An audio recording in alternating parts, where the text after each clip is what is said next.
Hello बच्चों। तो चलिए इस प्रश्न को पढ़ते हैं। समाकलन 0 से 1 cot inverse 1 minus x plus x square D x का मान है। विकल्प ए माइनस पाई बट्टा 2 प्लस लॉग 2, विकल्प बी पाई बट्टा 2 प्लस लॉग 2, विकल्प सी पाई बट्टा 2 माइनस लॉग 2 और विकल्प डी माइनस पाई बट्टा 2 माइनस लॉग 2। तो यहाँ पर देखो इसे समाकलन का मान बताना है क्या होगा।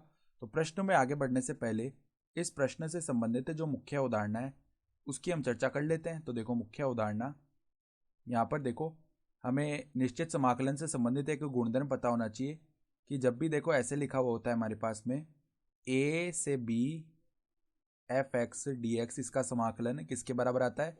a से b f a plus b minus x d x इसके बराबर होता है। और देखो खंडशः समाकलन के बारे में भी हमें पता होना चाहिए कि अगर दो फलन इस प्रकार गुणा में लिखे हुए हैं u गुणा v, और हम u को पहला फलन बोल रहे हैं और v को हम दूसरा फलन बोलें, तो इनका समाकलन हम कैसे लिख सकते हैं? u गुणा में v का समाकलन कर दिया, माइनस में समाकलन u का अवकलन कर देंगे, यहाँ पे v का कर देंगे समाकलन और इस पूरे पद का पुनः हम कर देंगे समाकलन। ठीक है। और यहाँ पर पहले फलन और दूसरे फलन का निर्धारण हम आइलेट नियम से करते हैं, जहाँ पे आई का मतलब होता है जितने भी प्रतिलोम फलन है, जैसे कि sine inverse x, cos inverse x. ठीक है। एल का मतलब है लघुगणकीय फलन, ए का मतलब है बीजगणितीय फलन, टी का मतलब है त्रिकोणमितीय फलन और ई का मतलब है चरघातांकीय फलन। ठीक है। तो जो अक्षर पहले आ रहा है वो अक्षर जिस फलन को सूचित करता है उस फलन को हम पहला बोलेंगे। ठीक है। तो अब देखो यहाँ पर ये जो हमारे पास में समाकल है आई, इसको एक बार आई बोल रहे हैं हम। ठीक है। तो 0 से 1 कोट इनवर्स के अंदर क्या है? 1 माइनस एक्स प्लस में एक्स स्क्वायर डी एक्स। ठीक है।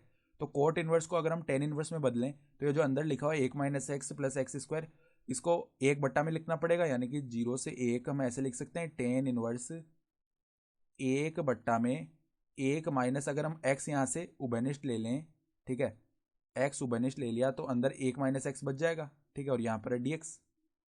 तो अब देखो ऊपर 1 लिखा हुआ है, तो अब इस 1 को हम देखो किस प्रकार से लिख सकते हैं। i बराबर में समाकलन 0 से 1 ये चल रहा है और यहाँ पर टेन इनवर्स ऊपर वाला है जो 1 है इसको हम देखो ऐसे लिख रहे हैं तोड़ के 1 माइनस एक्स प्लस में एक्स, ऐसे लिख लिया इसको। और बट्टा में क्या है? बट्टा में देखो 1 माइनस एक्स गुणा में 1 माइनस एक्स। ठीक है, ये पद है और यहाँ पर क्या है? dx है। तो ऐसा करने से क्या होगा? देखो हम एक सूत्र जानते हैं, अगर हम 1 माइनस एक्स को अलग ब्रैकेट में लिखें तो देखो यहाँ पर टेन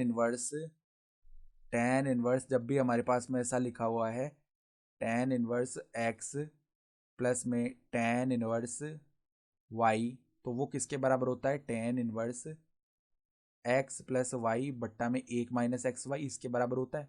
ठीक है। तो अब देखो यहाँ पर इसी प्रकार के दो पद हैं, अगर हम x बोल दें 1 माइनस एक्स को और y बोल दें x को, तो यहाँ पर हम इनको अलग अलग करके इस प्रकार लिख सकते हैं। तो क्या हो जाएगा? देखो 0 से 1 पहले समाकलन होगा टेन इनवर्स, हमने अलग अलग करके लिख दिया तो 1 माइनस एक्स, फिर देखो प्लस में टेन इनवर्स एक्स अलग हो जाएगा, तो 0 से 1 टेन इनवर्स एक्स अलग हो गया।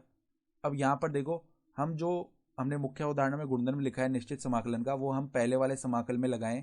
तो यहाँ पर देखो 0 से 1 टेन इनवर्स एक्स की जगह अगर हम 1 माइनस एक्स लिखेंगे क्योंकि सीमाओं का योग 1 प्लस 0 1 हो जाएगा और उसमें से x घटा देंगे तो 1 माइनस एक्स रख रहे हैं x की जगह, तो 1 माइनस में 1 माइनस एक्स होगा तो यहाँ पर प्लस एक्स आ जाएगा इस प्रकार, तो 1 से 1 ये शून्य हो जाएगा।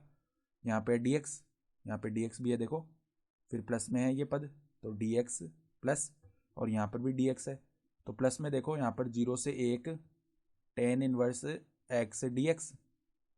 तो ये क्या बन गया? देखो ये तो समान ही पद आ गए, टेन इनवर्स एक्स और इनकी सीमाएं भी समान है, तो दोगुना हो जाएगा इस पद का। तो 2 गुना समाकलन 0 से 1 टेन इनवर्स एक्स dx।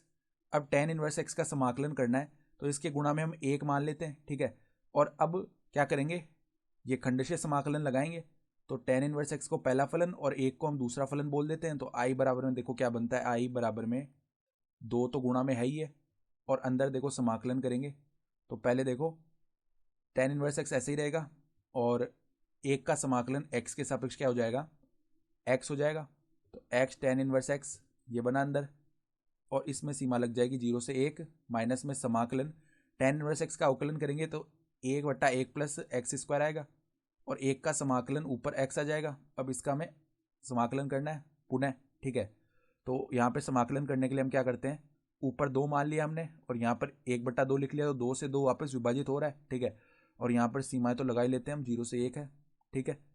तो अब देखो 2 तो बाहर चल ही रहा है, पहले ऊपर वाली सीमा लिखेंगे, तो 1 गुणा tan इनवर्स 1 का मान होता है π/4, माइनस में 0 लिखेंगे तो पूरा पद ही 0 हो जाएगा, ठीक है, माइनस में 1/2। अब अगर हम 1 + x² इसको हम प्रतिस्थापन करके t बोले, यहाँ पर 1 + x² को अगर मैं t बोल रहा हूँ, तो अगर अवकलन करें दोनों तरफ तो 2x dx का मान जो है वो dt के बराबर आएगा, ठीक है। अब हमने यहाँ पर एक प्रतिस्थापन किया तो सीमाएं भी बदलेंगी, यानी x जब 0 है तो t का मान क्या बन जाएगा, t बराबर में बन जाएगा हमारे पास में, जब x जब 0 है तो t का मान 1 है, और x जब 1 है तो t का मान क्या हो जाएगा, 2 हो जाएगा। तो इसकी सीमा 1 से 2 चली जाएगी अब, तो 1 से 2, और यहाँ पर क्या बन जाएगा, देखो 2x dx का मान dt है, बट्टा में इसका मान t है, ठीक है, ये आ जाएगा पद। तो अब देखो 2 तो बाहर चल ही रहा है, यहाँ पर आ जाएगा π/4 माइनस में 1/2, ये log t हो जाएगा इसका समाकलन, ठीक है, log t बन गया, और यहाँ पर सीमा लगेगी 1 से 2, ठीक है। तो अब देखो 2 तो बाहर चल रहा है, π/4, यहाँ पर पहले ऊपर वाली सीमा लगाएंगे, तो log 2 माइनस में log 1 बनेगा, log 1 का मान 0 होता है, तो केवल log 2 बन गया।